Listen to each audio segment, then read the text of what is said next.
안녕하십니까. 지금부터는 무선설비 기사 중에 제2과목 무선통신기기의 출제 문제 풀이를 하도록 하겠습니다. 무선통신기기의 출제 경향은 과목이 총 8개 분야로 나누는데 대부분 그 변조 쪽에서 많이 출제가 되고 있어요. 그래서 과목별로 어떻게 출제되고 있는지 출제 경향부터 분석하고 풀이를 하겠습니다. 첫 번째가 아날로그 변조거든요.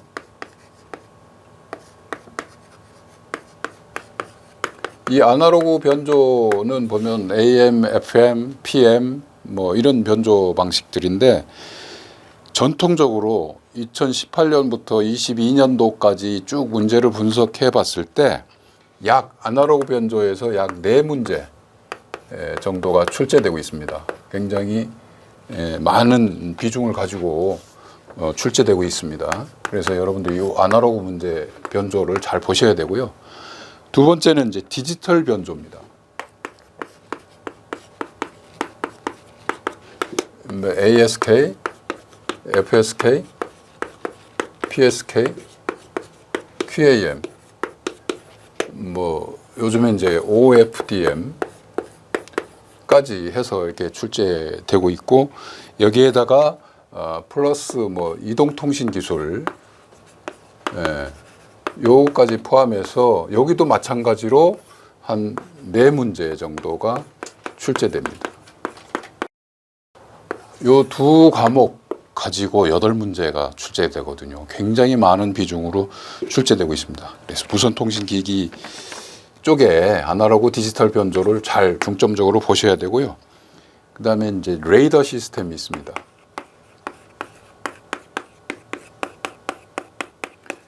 이 레이더 시스템에서도 꼭 한 문제 이상은 출제되고 있습니다.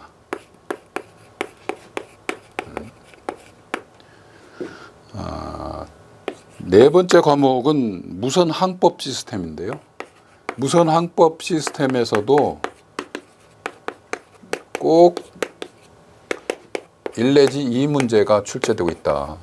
많이 출제될 때는 3문제까지 출제되는 경우도 있었습니다. 특히 이 무선항법에서 가장 출제 빈도가 높은 것이 GPS입니다. GPS에 관련된 문제는 매번 한 문제씩 꼭 출제되고 있기 때문에 이따 문제 풀이할 때 여러분들 주의 깊게 잘 보셔야 됩니다. 다섯 번째는 이제 전원 회로인데요. 정류 회로죠. 전원 회로에서도 꼭 매회 1 내지 2문항이 출제되고 있다. 여러분들 보셔야 되고 여섯 번째는 축전지 문제입니다. 또 UPS, 축전지와 UPS 분야에서도 항상 1 내지 2문항이 출제되고 있다. 일곱 번째는 계측기 문제입니다. 통신 계측기 문제. 통신 계측기에서 매회 한 문제씩 출제되고 있다. 마지막으로 여덟 번째, 무선 통신의 각종 계산 문제가 있습니다. 계산 문제. 뭐 정제파비를 계산한다든지 입력 임피던스를 계산한다든지 전력을 계산한다든지 하는 계산 문제가 꼭 한 문제씩 출제되고 있다. 그래서 보면 무선통신기기의 출제 문제가 20문항인데 보신 것처럼 아날로그 디지털에서 굉장히 많은 문제가 거의 50%에 가까운 문제가 출제되고 있습니다. 그래서 이쪽으로 중점적으로 보셔야 되고 각각에서 한 문제씩 출제되는데 요 문제들은 거의 정해진 범위 내에서 출제되고 있어요. 그래서 앞으로 문제풀이를 할 때 여러분들이 주의 깊게 보시면 그 기출문제 범위 내에서 출제되고 있으니까 기출문제를 잘 풀어보도록 이렇게 했으면 좋겠습니다. 그럼 본격적으로 기출문제를 풀어보도록 하겠습니다. 자, 첫 번째 문제는 아날로그 변조에 관련된 문제입니다. 아날로그 변조에는 AM과 FM, PM이 있다고 그랬는데 AM 변조에 관련된 문제가 4문제 정도 출제됩니다. 자, 첫 번째 진폭 변조에서 반송파에 생기는 주파수 성분 중 반송파보다 낮은 주파수 성분을 무엇이라고 하는가? 자, AM 변조를 하면 여러분들이 잘 알고 있다시피 반송파를 중심으로 이쪽에 한 개의 파, 이쪽에 한 개의 파, 여기를 반송파라고 그러죠. 여기에 주파수 성분은 반송파 플러스 정보신호, 여기는 반송파의 정보신호를 뺀 것, 더한 것 해서 여기 이 대역폭이 2배의 FM 배다. 정보신호의 2배의 대역폭이다 라고 했습니다. 주파수 성분은 AM 변조에서는 뭐가 생기냐면 반송파 성분하고 여기 상측파대라고 그러죠. 반송파하고 정보신호를 합친 것. 이쪽을 하측파대라고 합니다. 요 세 가지 성분이 생기죠. 자, 문제에서는 세 가지 성분 중에 반송파보다 낮은 주파수 성분을 무엇이라고 하는가? 반송파보다 낮은 쪽, 이쪽을 뭐라고 그러죠? 하측파대라고 한다라는 문제죠. 네. 그래서 정답은 뭡니까? 하측파대. 2번이 되겠습니다. 자, 다음 문제 풀이하겠습니다. 다음 문제는 정보 신호가 MT인 정형파를 반송파를 사용하여 DSB SC 변조를 했을 때 생기는 스펙트럼은 무엇인가? AM 변조를 하면요, 몇 가지 종류가 있습니다. DSB 라지 캐리어라는 방식이 있고, DSB SC 방식이 있고, SSB 방식이 있고, VSB 방식이라는 이런 네 가지 방식이 있습니다. 얘는 변조를 하고 나서 변조파에 어떤 것이 있냐면 이런 성분이 있는 거예요. 반송파 성분과 하측파대, 상측파대 이렇게 같이 나오는 세 가지 성분이 있는 것이고요. 서프레스트 캐리어라는 것은 반송파를 억압한 것입니다. 반송파를 없앴다는 거죠. 그러니까 출력에는 상측파대와 하측파대 두 개만 나오는 것이죠. 예. SSB는 한쪽 측파대만 쓴 겁니다. 하측파대를 쓰든지 상측파대를 쓰든지 한쪽 측파대만 쓴 것을 얘기하죠. VSB는 SSB하고 유사하지만 한쪽에 완벽하게 한쪽 측파대만 쓰는 것이 아니고 반대쪽에 일부를 잔류시켜서 했다라고 해서 잔류 측파대라고 합니다. 이렇게 해서 한쪽의 측파대, 이 FC를 중심으로 이쪽만 나오게 되는데 이쪽만 나오는 게 아니고 이 일부를 잔류시켰다 해서 잔류 측파대입니다. 문제에서는 DSB SC 방식으로 변조했다라는 것은 뭡니까? DSB SC 방식, 상측파대와 하측파대만 나오는 변조 방식이죠. 이 출력입니다. 이 출력인데 상측파대는 어떻게 구성이 된다 그랬어요? 이 상측파대, 하측파대는 이렇게 됩니다. 다시 그려보면 상측파대, 하측파대라면 이것이 실제는 주파수 성분 하나를 그렸지만 얘의 주파수 범위는 이렇게 일정한 범위를 가지고 있어요. 얘가 뭐냐면 FC-FM,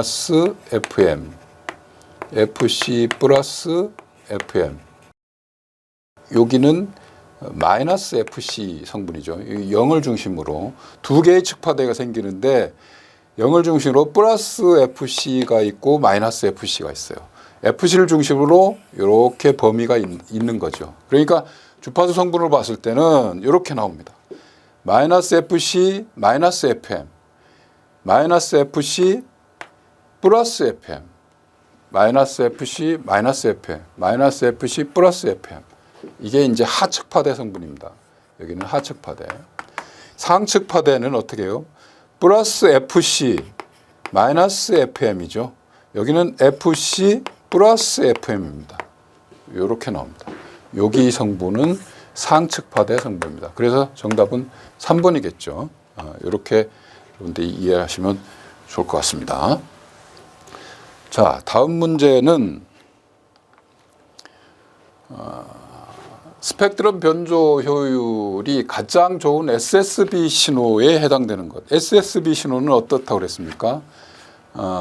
주파수 변조 신호 중에 반송파와 상측파대, 하측파대가 나오는데 이렇게 반송파와 반송파, 여기는 상측파대, 여기는 하측파대인데 SSB는 뭐? 이 상측파대든 하측파대든 한쪽을 필터로 잘라버려서 한쪽만 택하는 거죠. 이쪽을 택할 것이냐, 이쪽을 택할 것이냐, 어디를 택할 것이냐예요. 여기에서 마찬가지로 보면 얘는 세 개의 성분이, 주파수 성분이 나왔어요. 하나, 둘, 세 개의 성분. LC 성분이죠. DSB LC 성분입니다. 얘는 한쪽 측파대만 나왔는데 어디? 반송파까지 같이 나왔어요. 반송파까지 같이 나와서 전력 효율이 떨어집니다. 반송파가 소모되죠. 전력 효율이 가장 좋은 SSB 방식은 무엇인가라고 했기 때문에 반송파에서 소모되는 전력이 생겨요. 그래서 효율이 좋진 않습니다. 얘는 뭡니까? DSB SC 방식이죠. 반송파만 없고 상하측파대만 있는 방식. 얘는 SSB 방식인데 반송파가 없어요. 반송파가 없고 오로지 정보신호만 있는 거죠. 효율이 가장 좋은 방식입니다. 이렇게 이해를 하시면 됩니다. 사실 기사시험에서는 문제를 잘 읽어보면 특별한 에러가 없습니다. 아주 기본적으로 생각하시면 됩니다. 다음 문제. AM 변조에서 과변조가 일어났을 때의 설명으로 틀린 것은, 과변조라는 것은 어떻습니까, 여러분? 과변조는 이렇습니다. AM 변조파를 보면 이렇게 되죠. 정보신호에 따라서 반송파를, 정보신호와 반송파가 이렇게 있다면 AM이 이걸 곱해주면, 변조를 시켜주면 정보신호의 진폭에 따라서 반송파의 진폭이 변화되죠. 그래서 얘의 출력이 어떻게 된다고요? 정보신호의 진폭에 따라서 반송파의 진폭이 이렇게 바뀌는 거죠.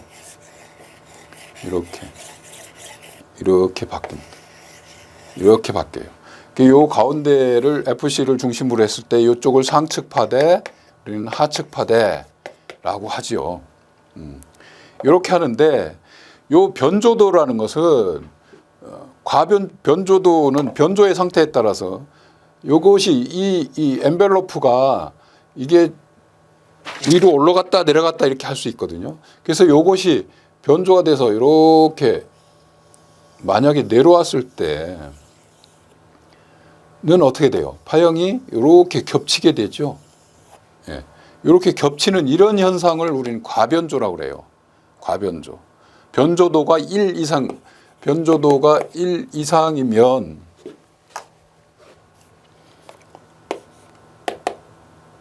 과변조라고 하거든요.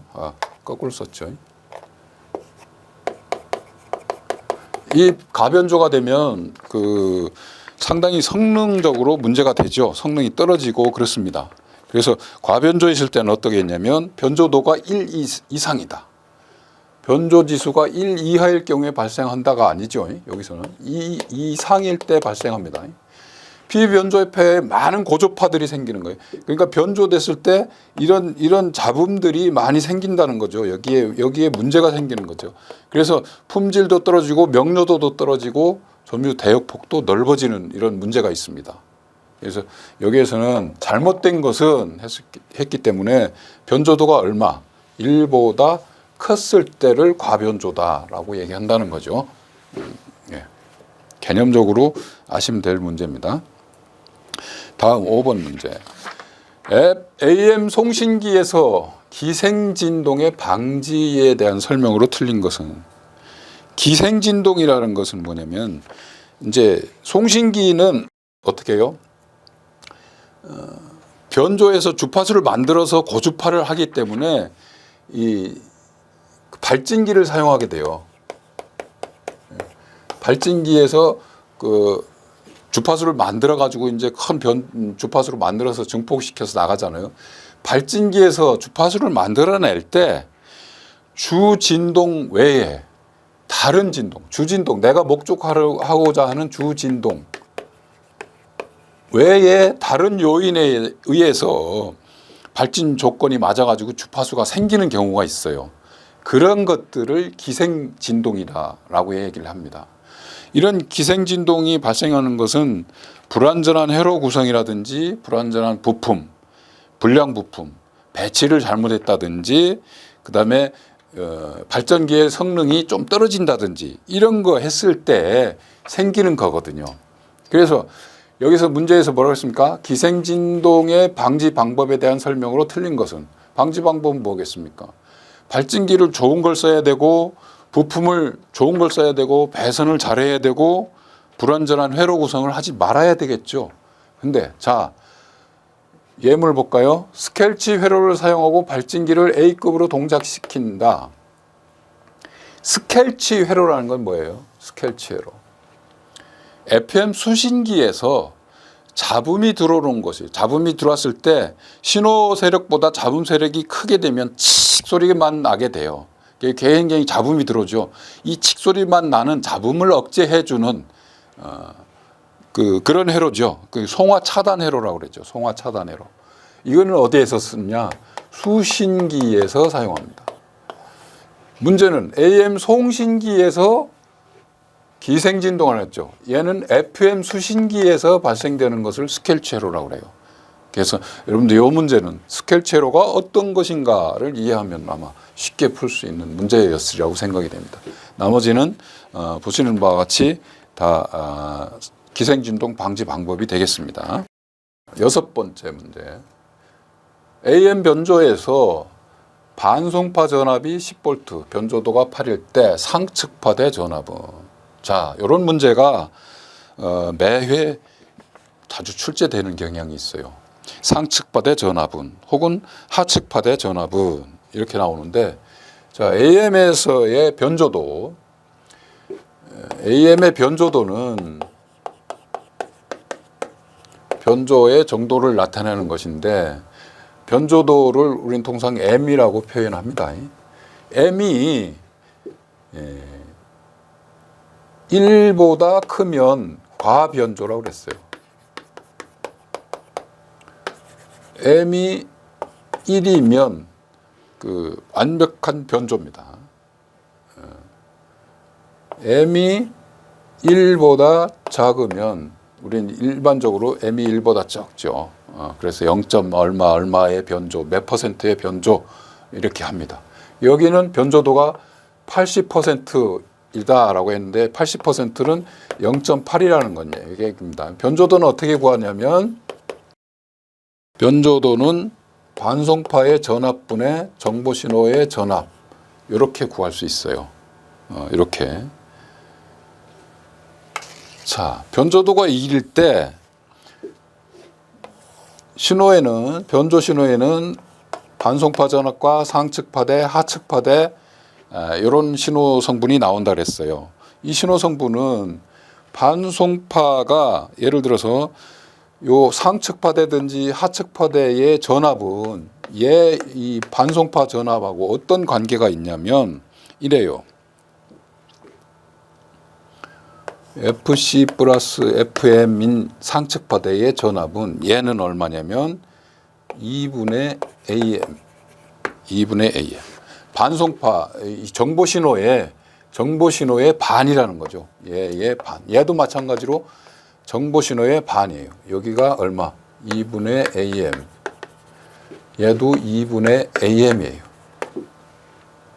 근데 변조가 1일 때 그래요. 변조도가 1일 때, 즉 M이 1일 때는 2분의 1이에요. 얘는 곱하기 변조도에 따라서 틀리다는 얘기입니다.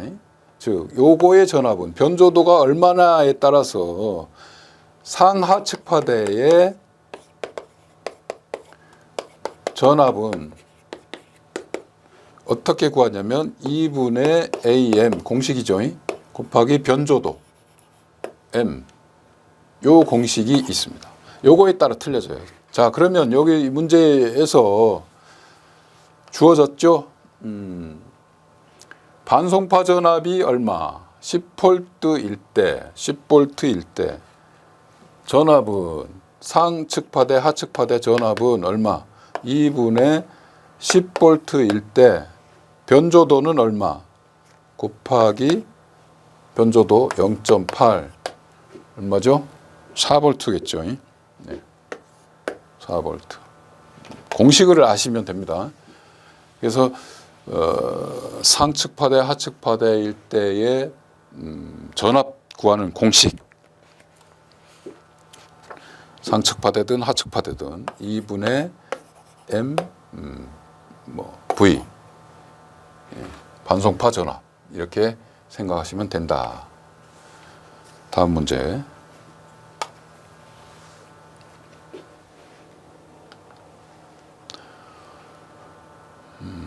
똑같은 문제죠. 변조지수가 0.6인 AM 변조에서 반송파의 평균 전력이 300W. 이번에는 전력으로 주어졌네요. 아까 6번 문제에서는 전압으로 주어졌어요. 이번엔 전력으로 주어졌어요. 전력은 어떻게 해요? 전압의 제곱이죠. 똑같습니다. 공식은 어떻게 전력으로 구해야 되니까 W USB든지 어퍼 사이드 밴드든지 혹은 로우 사이드 밴드든지 이 전력을 구하는 것은 얼마냐면 아까 2분의 VC의 M 이것이 전압이었었잖아요. 전력은 이거의 제곱으로 이렇게 나타내면 돼요. 크게 어렵지 않습니다. 똑같은 방식으로 해서 하면 어떻게 돼요? 2분의 제곱은 4분의 되니까 VC 대신에 전력으로 치면 전력이 300W잖아요. 그럼 300W. 요것은 다른 말로 하면 제가 한 단계 더 거치면 이렇게 되는 겁니다. 제곱을 하면 VC 제곱은 와트가 되니까요. 곱하기 MA가 얼마였습니까? 60%니까 0.6이죠. 0.6의 제곱. 이렇게 구하면 얼마 나옵니까? 27W가 나오죠. 공식을 알면 구할 수 있는 문제입니다. 이런 문제들이 자주 출제되고 있다. 진폭 12V 주파수 10메가 반송파를 사용하는데 진폭 12V 주파수 10메가의 반송파를 진폭 6V 1kg 변조파로 했을 때 변조율은 변조도를 따지는 거죠. 변조도. 아까 변조도는 어떻게 구한다고 그랬습니까? 변조도는 AC분의 AM이다. 반송파의 전압분의 신호파의 전압이다. 라고 구한다고 그랬죠. 반송파가 얼마라고 그랬습니까? 반송파 얼마? 진폭 12V를 12V 분의 정보신호의 진폭 얼마? 6V 는 얼마겠습니까? 0.5 이걸 퍼센테이지로 하면 50% 이렇게 구합니다. 공식만 알면 여러분들이 얼마든지 풀 수 있는 문제입니다. 슈퍼 헤테로다인 수신기에서 주파수 변환부의 구성이 아닌 것은 자 이제 수신기의 문제가 나왔습니다. 슈퍼 헤테로다인 수신기. 수신기는 어떻게 합니까? 전파를 받아서 안테나에서 받아서 복조를 하는 거죠. 복조해서 스피커로 이렇게 나오게 하는 것이 수신기예요. 간단하면 이렇습니다. 근데 일반적으로 안테나에서 수신되는 주파수는 고주파 수예요. 고주파 RF죠. 주파수가 높은 주파수가 댕기거든요. 이것을 복조를 하려면 잡음이 많이 생기고 효율이 떨어져요. 그래서 어떻게 하냐면 우리는 이것을 복조하기 전에 낮은 주파수로 만들어서 복조를 합니다. 낮은 주파수를 만들기 위해서 우리는 어떻게 하냐면 여기서 국부발진기라는 것을 만들어서 RF하고 섞어줘요. 섞어주면 여기서 나오는 게 뭐가 나오냐면 중간 주파수라는 게 나옵니다. 중간 주파수라고 하죠. 이 중간 주파수로 낮춰서 복조를 해주는 방식이 있어요. 이것이 헤테로다인 방식입니다. 이게 중간 주파수로 낮추는 것이 헤테로다인 방식이에요. 효율을 좋게 하고 품질을 좋게 하고 건파를 쉽게 하고 이렇게 하기 위해서 이제 낮추는데, 슈퍼 헤테로다인 방식은 뭐냐면 이 중간 주파수를 몇 단계를 거치는 거죠. 뭐 2단계, 3단계 이렇게 만들어서 더 이렇게 낮춰서 가면 갈수록 이렇게 몇 단계를 거칠 수 있는 것을 슈퍼 헤테로다인 방식이라고 해요. 하여튼 헤테로다인 방식이에요. 이것을 구성할 때 필요한 것은 무엇이냐, 필요한 부분이 아닌 것은 무엇이냐. 자, 보십시오. 여기에 이게 뭐냐면 주파수 혼합기라는 거예요. 이제 곱생기죠. RF하고 국부발진기하고 혼합시켜서 제2의 주파수, 중간 주파수를 만드는 거죠. 혼합기가 필요해요. 발진기가 있어야 되겠죠. 그죠? 국부발진기가 있어야 될 것이고, 그 다음에 건파기. 이게 복조 건파죠. 이 건파하는 거죠. 이것이 기본적으로 있어야 된다. 그 다음에 이 복조기예요. 그 다음에 또 뭐 여기에서 이 주파수가 나가면 필터를 통해서 거쳐줘요. 필터를 통해서 필요한 부분을 여기는 생략됐지만 이 필터가 있어요. 이런 필터들이 필요합니다. 실질적으로 헤테로다인 수신기 부분에서 필요한 것은 이 부분이에요. 이 부분. 국부발진기, 혼합기, 믹서기라고 그러죠. 그 다음에 여기 걸러주는 요 필터 부분. 복조는 그 뒷단이라는 거죠. 이렇게 생각하시면 됩니다. 그렇다면 여기서 필요한 것은 혼합기 필요하죠. 국부발진기 필요하죠. 밴드 필터가 필요하죠. 건파기는 뒷단에 필요한 것이다. 3번이 되겠죠. 다음 슈퍼 헤테로다인 수신기의 특징으로 옳은 것은, 얘를 왜 하느냐. 수신기 이득이 좋아진다 그랬습니다. 이거 이득이 좋아지고, 그 다음에 안정도가 좋습니다. 안정도가 증가돼요. 회로가 간단하다. 회로가 조금 복잡합니다. 왜? 중간 주파수를 만들어야 되고 뭐 이런 것들을 해야 되기 때문에 복잡해. 영상 신호의 방해를 받을 수 있다. 자, 이 슈퍼 헤테로다인의 하나의 단점이 뭐냐면 영상 혼신이 발생된다는 겁니다. 영상 신호의 방해를 받을 수 있다는 거예요. 영상 신호는 어떤 거냐면 혼합기에서 국부발진기하고 RF하고 이렇게 해서 만들잖아요. 그러면 여기에서 주파수가 나오는데 이 주파수를 만들 때 얘하고 얘의 합하고 차 두 개의 주파수 성분이 나오는 거예요. 두 개의 주파수 성분이 나왔을 때 내가 원하는 성분은 이건데, 예를 들어 차의 성분, 두 개를 뺀 것의 성분이 필요한데 합의 성분도 나온다라는 거예요. 이 합의 성분의 주파수는 내가 불필요한 주파수잖아요. 그런 것들에 대한 혼신이 발생된다는 거죠. 그래서 영상 신호가 발생된다라는 단점이 있어요. 옳은 것은 영상 신호의 방해를 받을 수 있다라는 거죠. 4번이 되겠습니다.